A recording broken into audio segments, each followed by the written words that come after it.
That's why I'm gonna ask you to be on my podcast.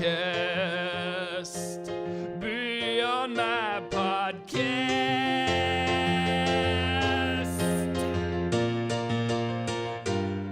All right.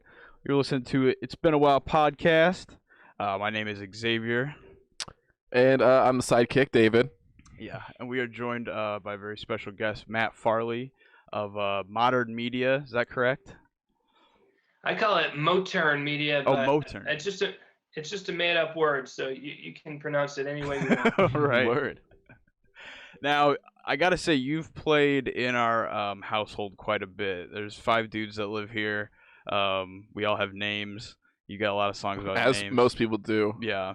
So, yeah, there's been many a times where all of a sudden you've popped up. And just recently, I wanted to chat with you for a little bit. And just recently, we live in Champaign. We found your Champaign, Illinois song. And Nice. now I just hear it randomly. I'll hear someone singing it from the floor above. So that is was the nail in the coffin. I said, all right, I got to get in contact with it. Yeah, it's kind of a house anthem now. Yeah. Champaign, Illinois. What a good city. Yeah. Nice. Did I get some good facts in those lyrics or what? Yeah, it's hanging out on Neal Street. That's a good one. Yeah, That we're is, very close to Neal Street, so. Nice. But Well, yeah, what I that do is I just bring up the Wikipedia page for whatever city I'm singing about, and literally as I don't write the lyrics out. I'm just literally reading the entry, so it must have mentioned Neal Street somewhere on Wikipedia. I checked out your podcast and you mentioned Sufjan Stevens was trying to do the album for every state.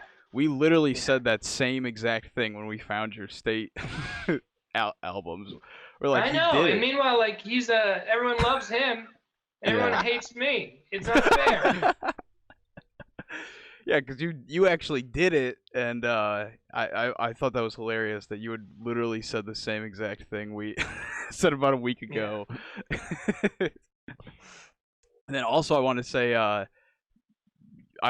think that same episode, it was a day after I got in contact with you. There was a soundbite of you saying it's been a while, real loud and proud. So usually we ask our guests to like say that, but I already had that. I got it loaded up in the soundboard already. It's been a while. I don't know if you can hear that, but Cool. Well, yeah.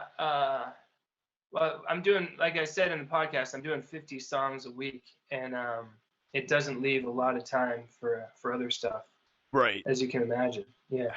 How long is that project going for? How long has it been going for?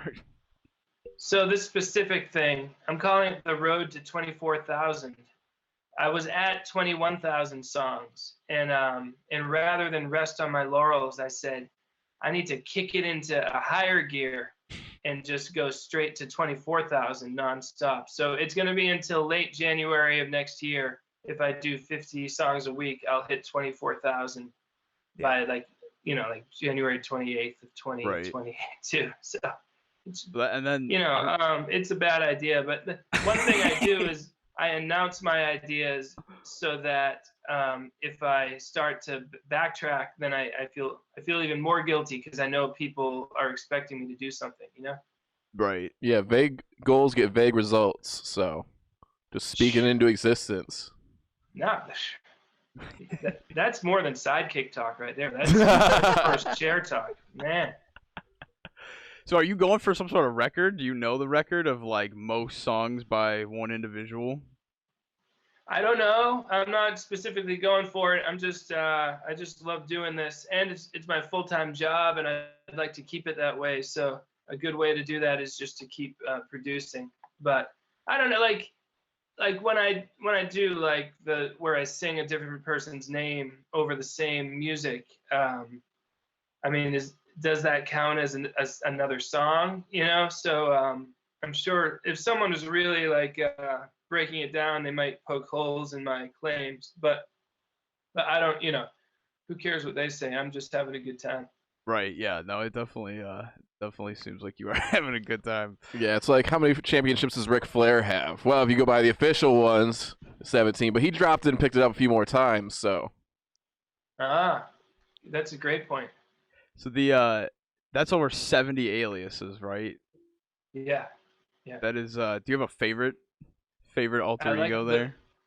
Yeah, I like the very nice, interesting singer man, and I like him specifically because this. I mean, it's funny that there's like 1,000 songs by this guy, and that most of them are just like the Transportation album. There's a song called like Street, and it sings about streets. Then there's a song about like highways, and there's a song about highways, and just every specific thing you could think of for transportation. So I mean, that's funny. And there's 90 songs on the album. Just any album with 90 songs is funny to me, I think. But then if you really pay attention to, like, if you look at like how his career progresses, he slowly loses his mind, album by album, until Common Phrases comes out in 2015. And in Common Phrases, like, it's supposed to just be fun songs about common phrases, but he's singing about like how he's having an existential crisis, And then the next album is called Keep Being Awesome, and he's not even doing novelty songs anymore. He's just singing about his personal struggles. And I just think it's so funny, like, that this character who sings novelty songs really is like a broken individual who's like trying to express himself through music. I didn't realize that one went that deep. I'm gonna have to look farther into him. It keeps going. It keeps going. Then after Keep Being Awesome comes out, the character of Matt Farley, like the owner of Motown Media, I got mad and I was like, I want you to make novelty songs. Enough of this bearing your soul. And so I performed a lobotomy on him to fix him. And then he comes out with Sports and Games the next year, and he's got like a bandage around his head, and he's back to singing novelty songs. But like, he's still a little crazy because like every third or fourth song he's like, my boss gave me a lobotomy, and it doesn't fit. It's like a song about football, and like, why is he singing about his brain problems? And then after that one, he comes out with Roy and Kathy, which is another personal album about how he met a girl and fell in love with her for 2 days before she left him. And I'll stop, I promise. But Kathy, it turns out Kathy is the girl who used to date the guy who sings songs about cities and towns. Oh shit. And yeah, if you find his album called I've Never Left My Hometown, you'll discover that Kathy and that guy were in love until she left the hometown and met the very nice, interesting singer man. So is there other arcs between these characters? I didn't even realize that there was interweaving realities between them. Yeah, the singing animal lover was upset because he wanted to do the animal poop songs album, but yeah. I gave it to the odd man who sings about poop, puke, and pee. And so the singing animal lover left Motown Media and started his own record company, and he put out a whole album in which he criticizes Matt Farley through the whole album. And I mean, it's completely insane, but I had a lot of fun with it. Yeah, this makes me look at them all in a new light, that they all know each other potentially and are existing among each other. Right, and I think that's kind of a cool thing about listening to them is, you can do kind of like what we do, where we just play the name song of whoever's in the room, or so you play the Xavier poop song once he walks downstairs. And that way you put the attention on him and he doesn't like it. It's a fun prank, but also it's a catchy song. Or you could sit and watch them in album order and really get these stories, and I think that's really cool because I mean that's like what a lot of TV and stuff is going for these days. Something you can sit down and get the overarching story and get all this, or you can throw on an episode or throw on a song and just enjoy it and forget about what else is going on. And if you actually absolutely, you don't need to know the overarching story to appreciate a song about shoes, right, for instance. And I like how in the specific lore of that, you can start at the beginning and it be a parody song, and then start hearing things about a lobotomy from a boss in the song and be like, wait, why is this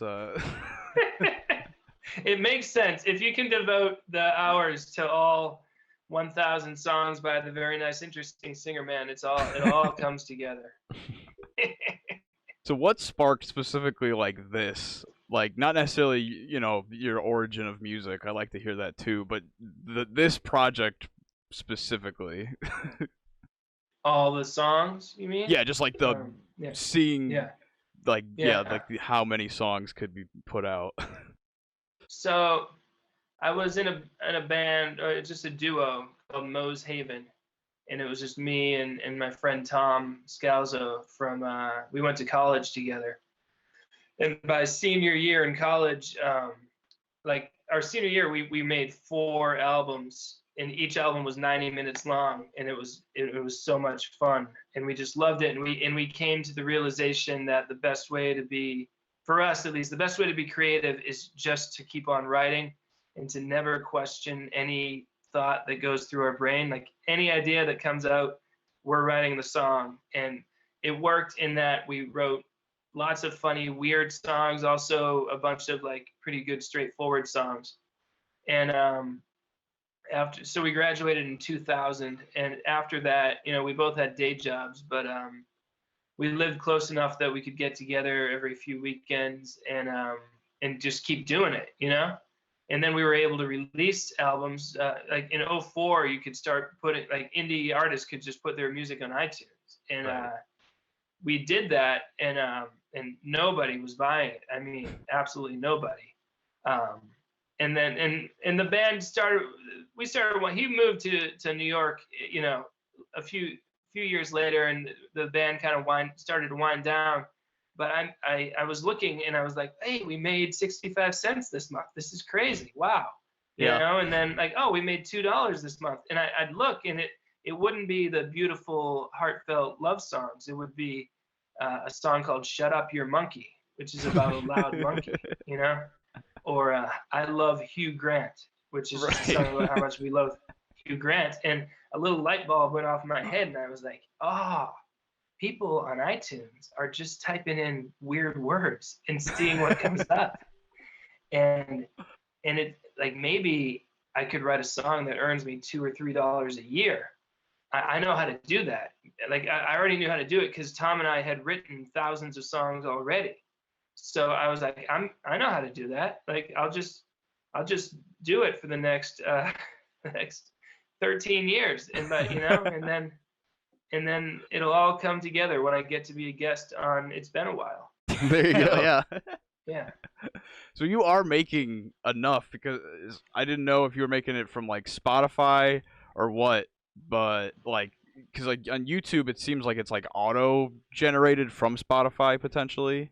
But you said it's through CD Baby. CD Baby is a company that you can release your indie music through. That's what I use. Okay. You just pay a fee per album, and they'll send it to Spotify, Apple, Amazon, nice, okay. YouTube, even TikTok. Okay. But yeah, I was just impressed. On TikTok, by the way. Yeah, TikTok. It's crazy that people like, and your songs kind of like work for that. People write songs with TikTok in mind now for it to be like this chunk is gonna get like used. So yeah, that definitely works with your content a lot. Yeah, that's ideal. Oh, you listen to this though. TikTok, they only pay you per video, not per view. So I've had videos, like people have made videos that have been viewed millions of times. Yeah. And I get paid the same for that as I do for a video that got viewed 10 times. Is that crazy? Wow. That is. And it's that's wild. So it's ideal like for you. Half a penny.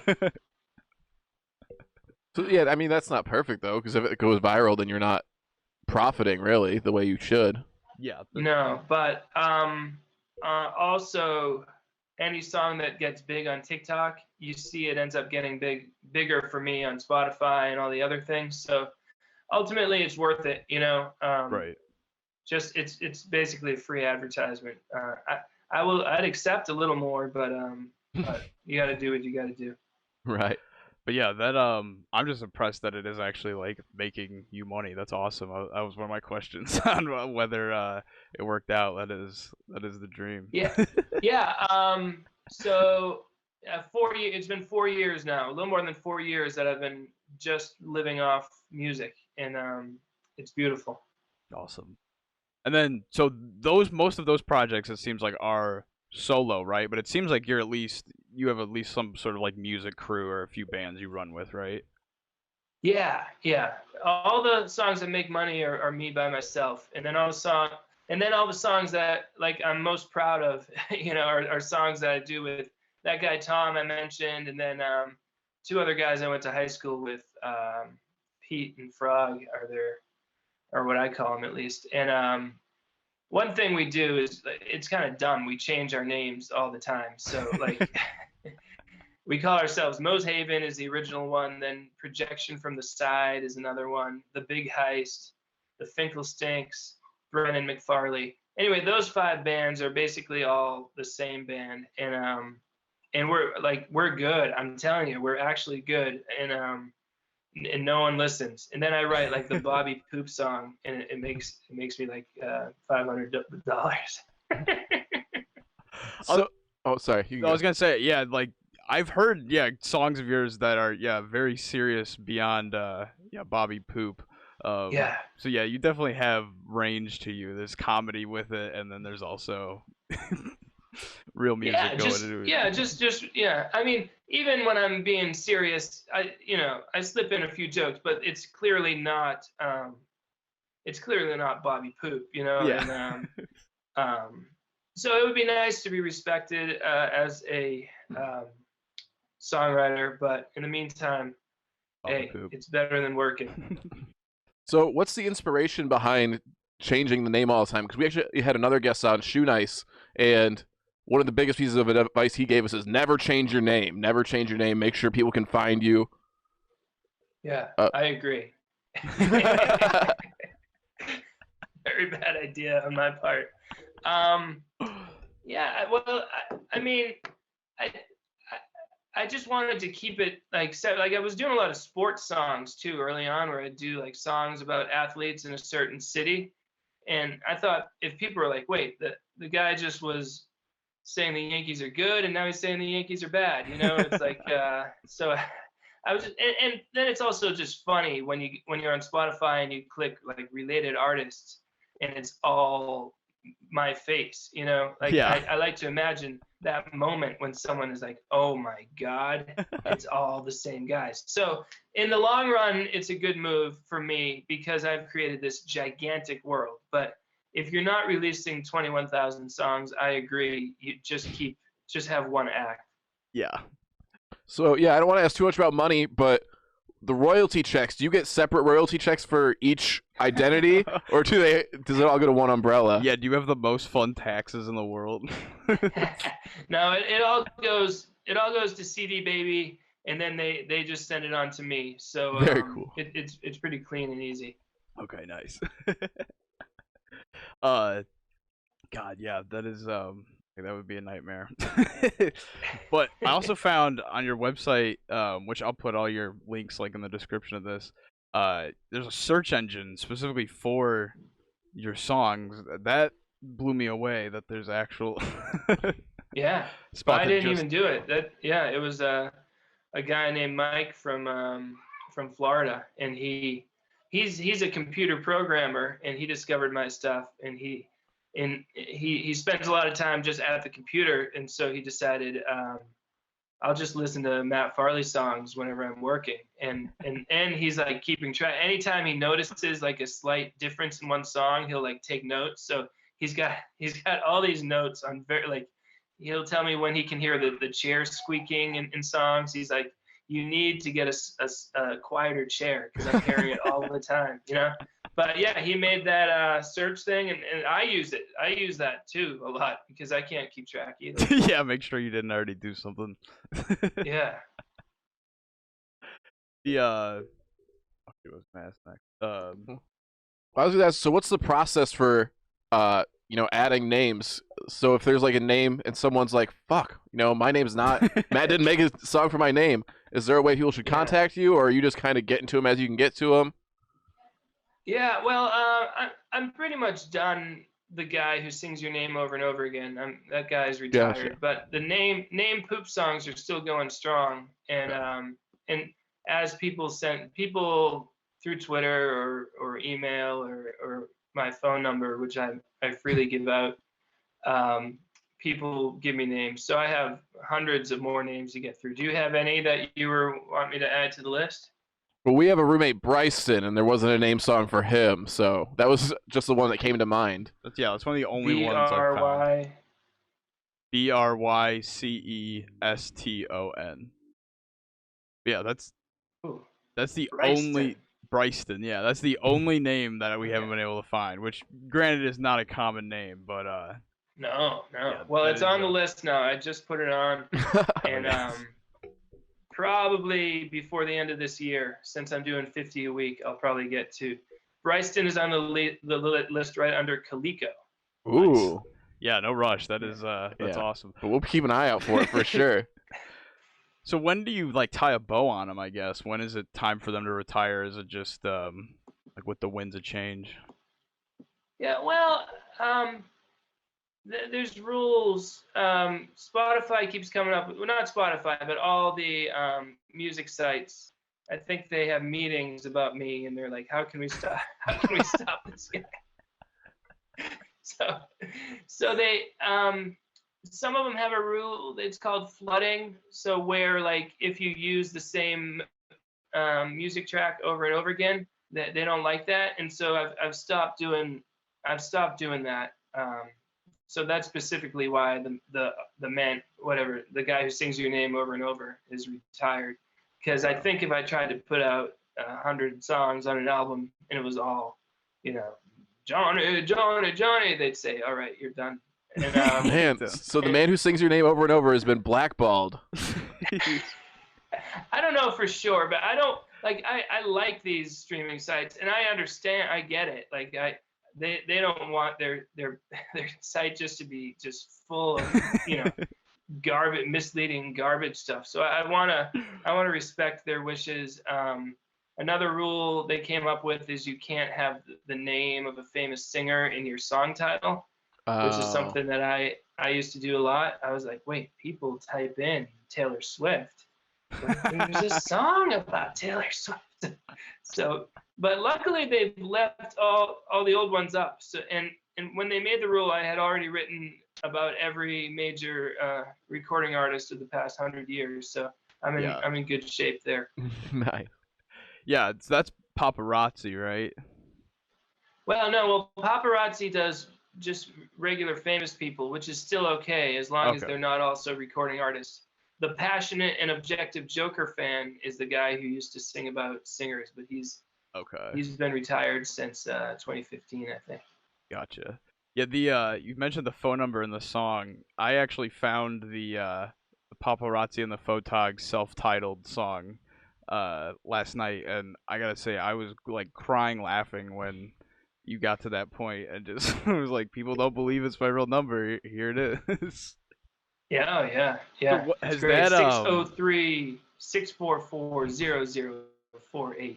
So has that brought any sort of I'm sure there has to be at least one time where you regretted that, or no? Has it been? Yeah, I'm pretty easygoing. I mean, when someone just keeps calling over and over again, you can just block it on your phone, and then they don't bother you anymore. The thing, people, this is not a challenge to anyone, but generally, I don't think I give them the reaction that makes them want to keep calling, because I'm just like, hey, hello, how are you? Hi, and then oftentimes the call will start where they're pretending to be someone else or something, and then by the end of it, they're just being themselves, and we're having a normal talk. This is when it's like 12-year-old kids. There's, I have several people that I consider friends at this point that I text with regularly, just that started just in this way. So it's pretty cool. That's awesome. Yeah, that is awesome. Because there was what was it, a little bit over a year ago, there was the Jeremy Renner and a lot of other celebrities where they would be like, yeah, it's a real number, and it was this kind of money scamming thing, but you have put out the number and have went above and beyond the I hate it. Why do they do that? They're like, text me, and then this automatic response comes back, and it's like, come on, like, you're just a movie star. You're not important, Quit acting like you're important, Seriously, if Jeremy Renner gave out his number, he would have more, he'd get 10 calls a day, and no one else would care. It wouldn't be a big deal. So Right. I think, like, a lot of like Hollywood and music industry is just trying to trick us into thinking these people are important and too busy for us. I'm here to say I've written 21,000 songs, and I'm readily available to talk to anybody anytime. Yeah, I heard it in the song, and then I stumbled across your Twitter, and I was like, oh, there it is on the Twitter also. It's Yeah, it's my phone. It's not like an extra phone. It's the only phone I have. That is really funny. Yeah, because even when Soulja Boy did it on "Kiss Me Through the Phone," the phone number was like a fan line. Yeah, it's yeah. I'm tired of all these tricks. The truth in entertainment is one of my mottos. Right. Right on. That's awesome. That is. Yeah, and then I might outro this episode with that song specifically, because that one I think might be my favorite. And I got to intro with the "Will You Be at My Podcast?" Obviously. Oh yeah, that's a good one. Yeah. But yeah, do you think you'll ever like run out of ideas, or like do you think there'll ever be a number where you're like, all right, and they all kind of collectively hang their belts, or is it till the deathbed? I don't know. I mean, there's a lot of cities and towns out there, so Yeah. I've for instance, I'm gonna write another almost 2,300 songs in the next year, and I don't think I'll have any trouble just between name poop songs and city songs. That's fine. And then there's plenty of other food that I haven't sung about. So yeah, I think I'm good. I'm good for a while, but if I'll be honest, if I was making like millions of dollars, I'd probably slow down a little bit and relax. Maybe just do the songs that I'm a little bit, more proud of. Yeah. But I'm definitely not there. Right. So yeah, you said you got 50 songs this week. Can you tell us what ballpark you're in this week? Name poop. Yeah, I All just name poops. yeah. What did I do? Kamaya. K''Mya. The Kamaya poop song is what I'm recording next. Okay, so it's going far off of Bob and Dave's at this point. Yeah. People just keep sending me names. For all I know, they're not even names. It's just someone's messing with me. They just keep on sending these random collection of letters. I'm like, okay, whatever. Yeah, Amanda Hug and Kiss.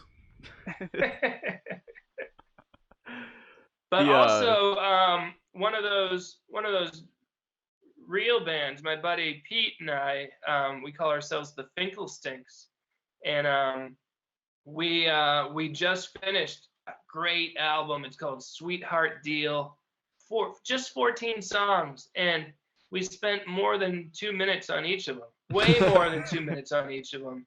Like there's lyrics that rhyme, and there's multiple instruments and solos, and we are pumped. It should be out in about, I don't know, 10 days or so. And it's going to be so sad when no one listens to it. Well, I'll put in the description. Hopefully we get 10 people listen to it at least. We have 15 monthly listeners right now on Spotify. That is humiliating. 15 for the Finkelsteins. Meanwhile, the Toilet Bowl Cleaners have 120,000. Wow. Yeah. That really is must be strange seeing those numbers.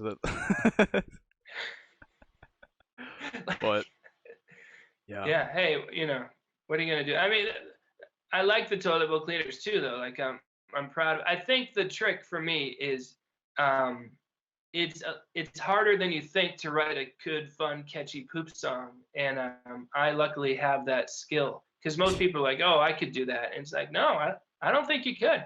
I really don't think you could. And also maybe like my talent level is at such a a point where most people with my talent would not demean themselves so much as to sing about poop. But I'm like, yeah, fine by me. I'll waste my talent, sure. 50 poops a week. Yeah. Well, and there's a quote that's always stuck with me too. It was Vince Gilligan talking about casting Bryan Cranston on Breaking Bad, and he says like, if you can do comedy, you can do drama, but it doesn't always necessarily go the other way.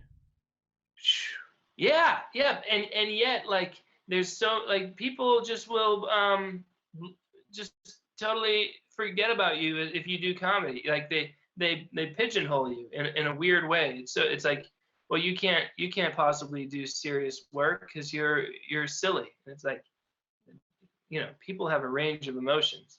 But I'm just whining. Life is great. I'm a full-time songwriter, and alas, people don't respect my serious work. Big deal.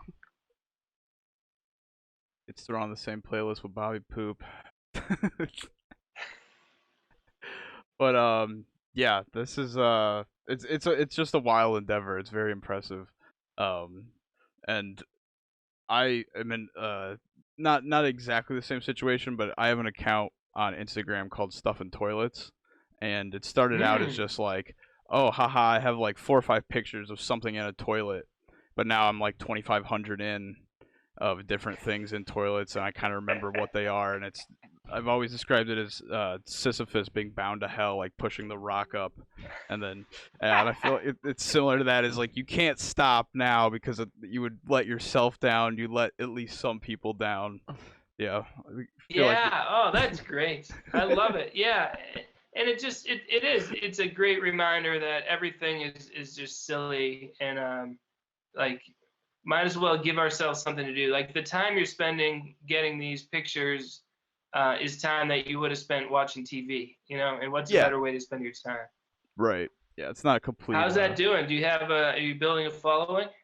It's got over 1,000 followers, so it's Oh yeah. like 5 years or so. It's but yeah, I could never give it up. And I don't think I could ever trust it in anyone else's hands. So he's also in a bunch of toilet group baby. chats, which worries me. There's a lot of toilet group chats on Instagram for some reason.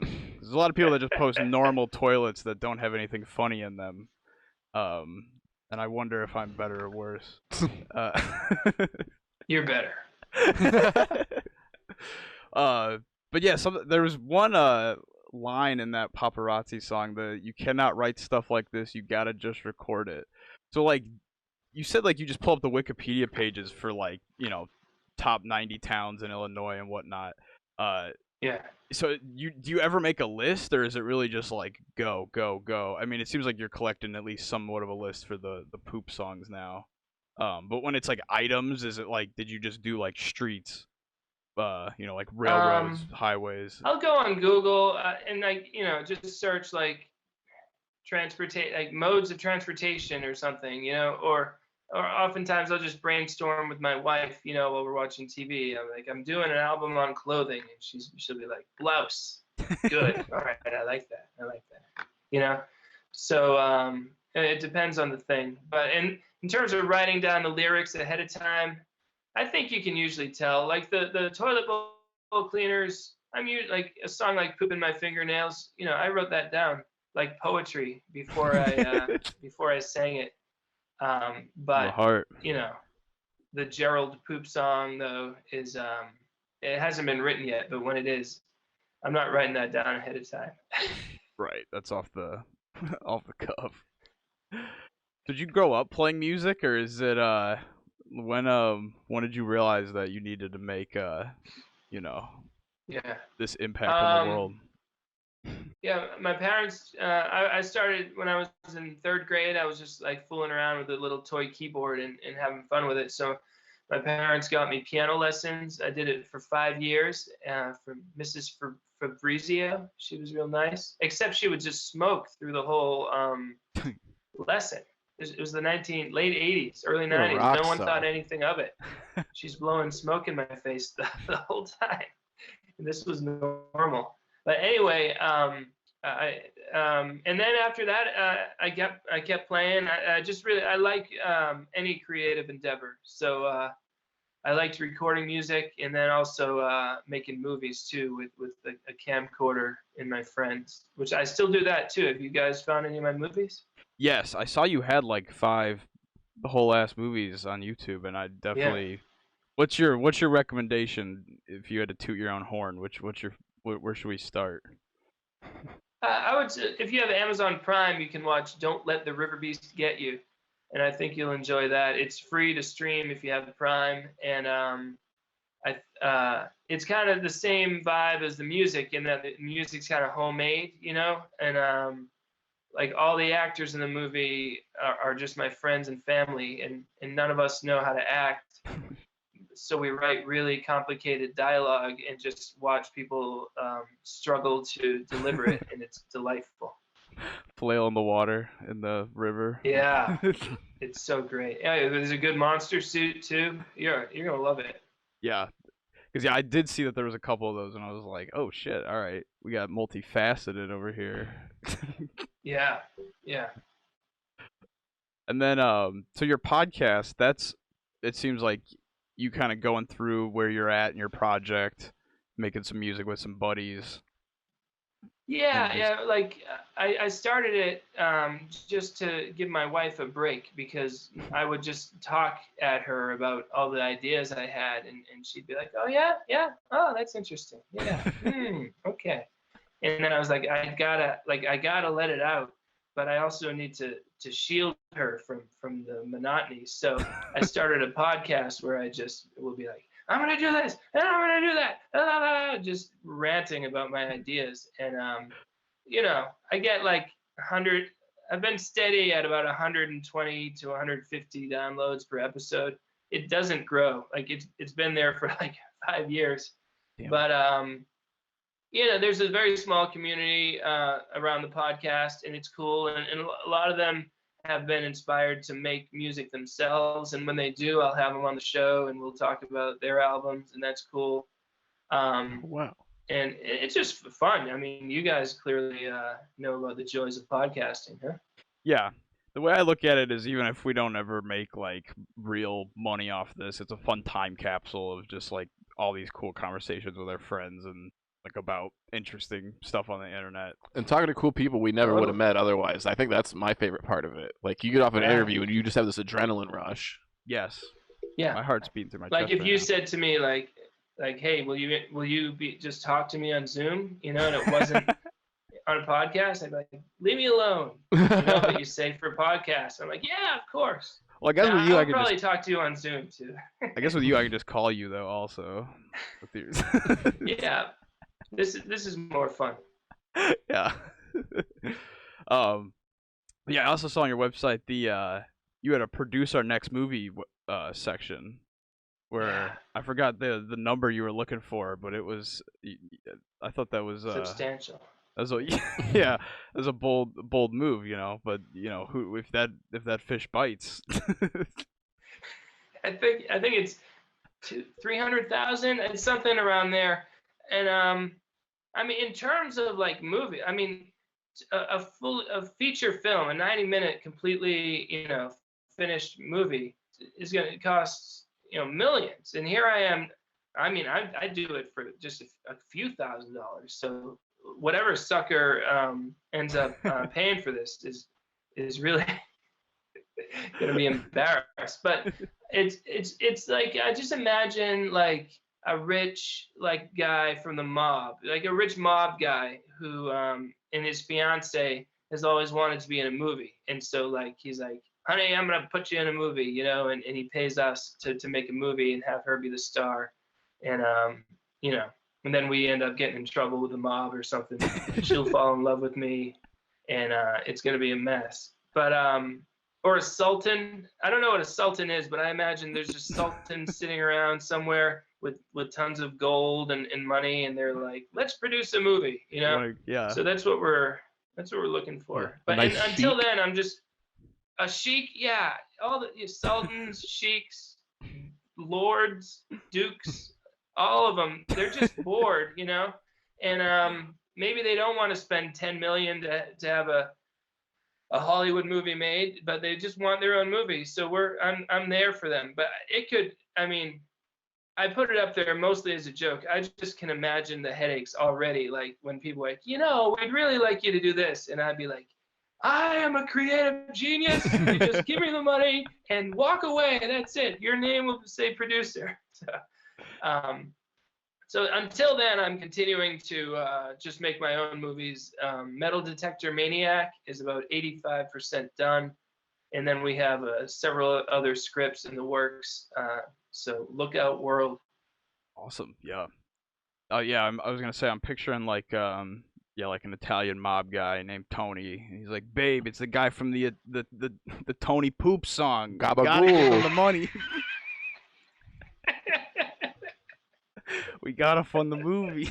But yeah, I mean, if you don't ask for the money, people don't know to give it to you. So yeah. I think just putting things out there and manifesting things is really so powerful. You're absolutely right. The movie, like now I can buy a camera, for just a couple $1,000s and make like 5 movies with it. And so like the cost of each movie gets smaller each time because I'm using the same camera with each movie. You know what I mean? Kind of divide the cost of the camera by 5 movies, and it's like, all right, I didn't waste that much money. Back in the day, though, in 06, 07, we made a movie called Freaky Farley, and we shot it on super 16 millimeter film. That's right, folks. 24 frames per second of actual film. It costs $90 for every 3 minutes, $30 per minute is what it came to for the cost of the film plus developing and transferring. So we would and we used this old Russian camera, that barely worked because it was real cheap. But we'd turn it on and then be like, hurry, say your line quickly, and then stop it. Like if you made a mistake, we'd be like, that was $24 right there, But it's beautiful. Freaky Farley is another one of my movies, and it looks like an 80s horror movie because we were using the same equipment they would have used. Right.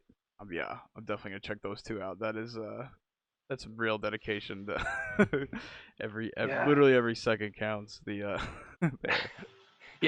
we basically did no second takes. Like the actor would be like, I think I could do it better. We're like, no.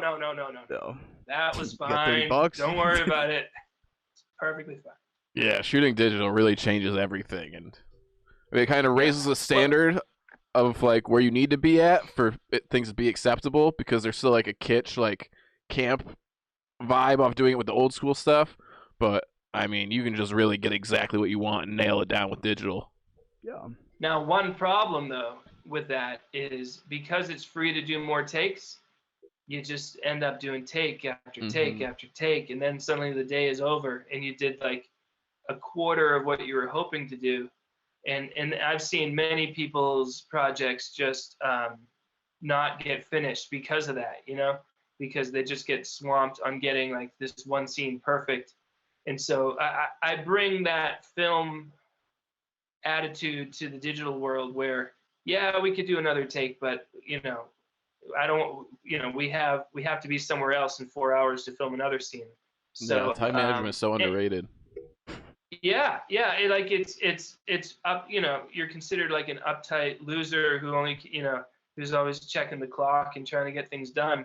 But meanwhile, like the cool guy who's getting it perfect never finishes it. So, who's really the cool guy? Yeah. Eh?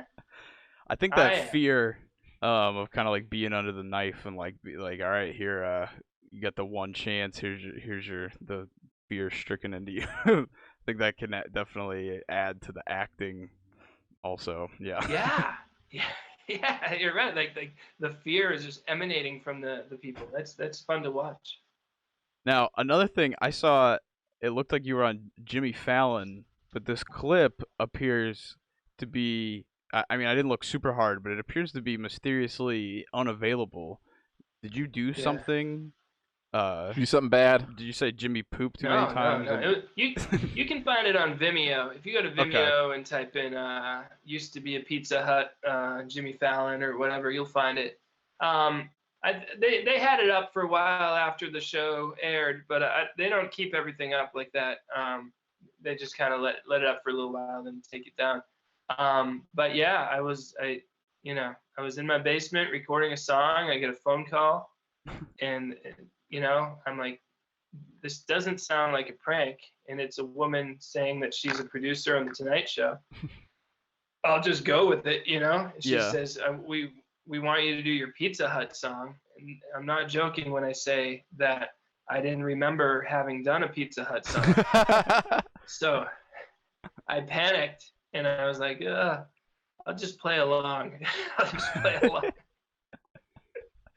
But she reminded me further, you know, in describing it. I was like, oh, yeah, I did do that. And a week later, I was in New York, feeling like a big shot, performing. The piano was beautiful. It was so nice. Like, obviously, they have, like, all the best equipment. The piano was, like, beautiful. The Roots played my song as they're going off into commercial. And they did a much better job of it than I did.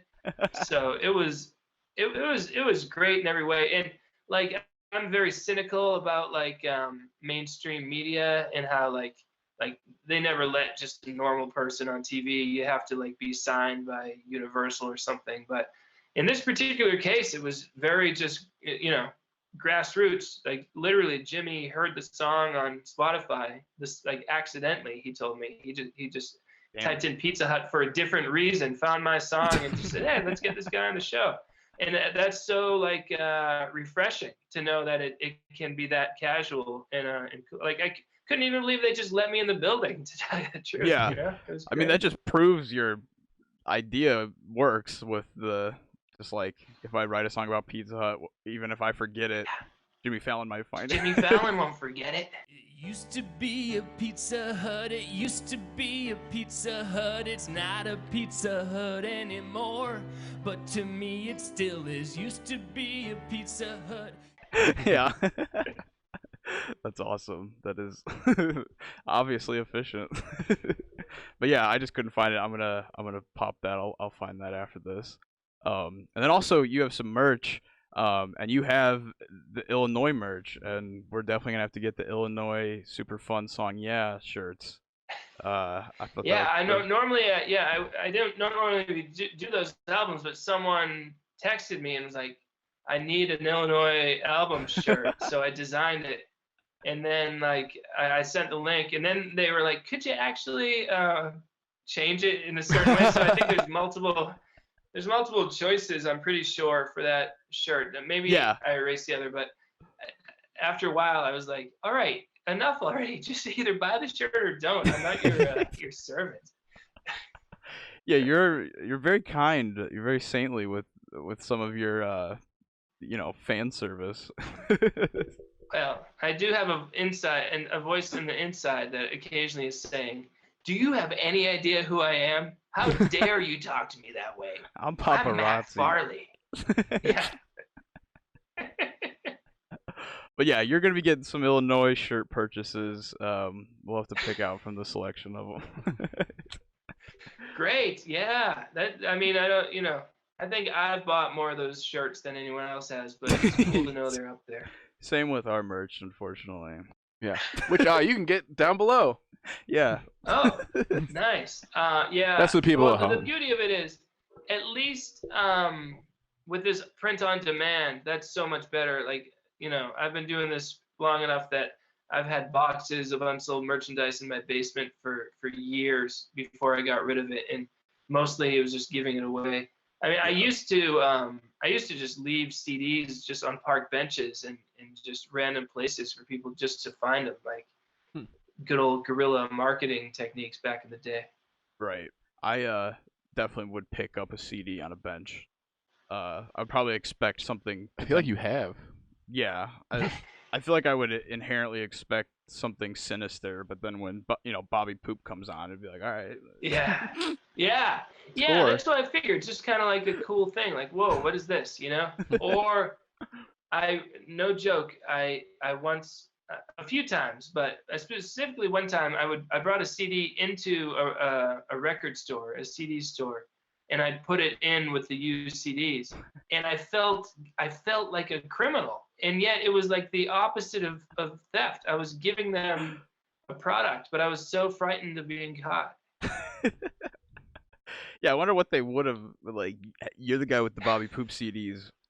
I know your face is up in the back. Quit unloading your unsellable merchandise on our shelves, man. I can only imagine that, the employee meeting. Like, you see this man.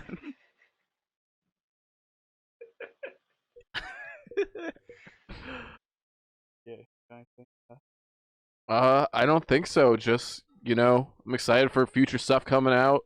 Like, super excited about the Bryson Poop song. Yeah, I'll have one other request. You don't have to do it, obviously, but yeah, we have a David and Xavier song. But yeah, if you did some sort of "It's Been a While" song, we would be eternally grateful. And plaster your name everywhere that it plays. The only thing I could do is, "It's Been a While," poop, poop, poop. How about that? Is that cool? Hey, that works. I just put it on the list. It's been a while, poop, poop, Right poop. on. That is perfect. Yeah. There's a chance in 8 months I'm gonna get to that point in the list and be like, "It's been a while, poop. What does this mean?" You know? Completely forget about us. I'll Just write a probably go constipation ahead. song. Yeah, that's what it's Probably about. go ahead and just record it.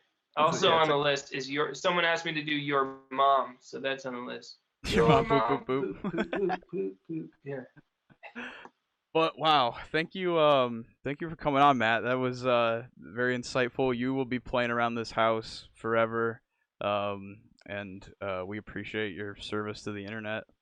We will put all your links in the description below. People can check out all of your media endeavors. But yeah, man, All this is right. a lot of fun. This has been a lot of fun. A lot of fun, both of you guys. I appreciate it. Yeah, you were a blast. We'll keep in touch. We'll work together someday maybe.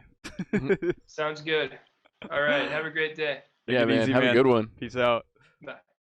Papa Razzi in the Photogs is the name of my band. I am the only man in my band. The Photogs are the name that I give to my piano keys. I don't know why, I just call them Photogs. I love to play my Photogs all of the time. I am a great songwriter, don't you agree with me?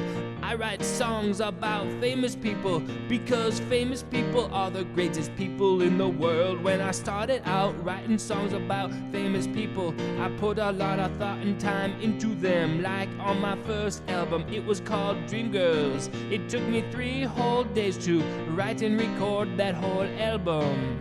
And most of the songs had a rhyme scheme, and they were so beautiful and wonderful. But with each subsequent album, I have put less and less time into the albums.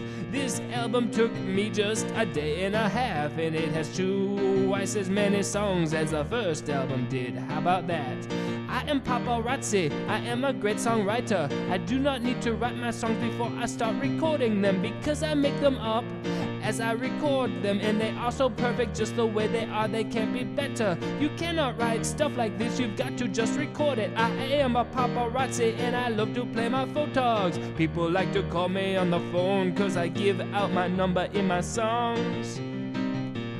People always think that cannot be his real phone number. Who would give out his real phone number in a song like that? Papa Razzi would, yes he would. My number is 603-644-0048. People call me on the phone and they cannot believe it that I actually answer it. I do not sell many songs, no I don't. I wish that I sold a lot of more songs, because then I would have a lot of money. A lot of money. Yeah. I also make movies. I am in a movie called Freaky Farley. You should watch that movie. You should buy it. Go to Amazon.com and buy my movie. I will get a percentage of the sales, and I will have more money, and I will be so happy. I want to be a celebrity. I want to be famous, just like all the famous people that I write about in my songs. Wouldn't that be so great? Somebody someday would write a song about me. I would not have to write songs about myself. Somebody would do that for me. I want to have so much money that I have a servant who only ties my shoes. That would be his only job. I would pay him $100,000 per year just to be available to tie my shoe. Anytime I don't feel like tying my shoe, I don't always like to have to tie my shoe. I would pay $100,000 just to have a shoe tire. Papa Razzi.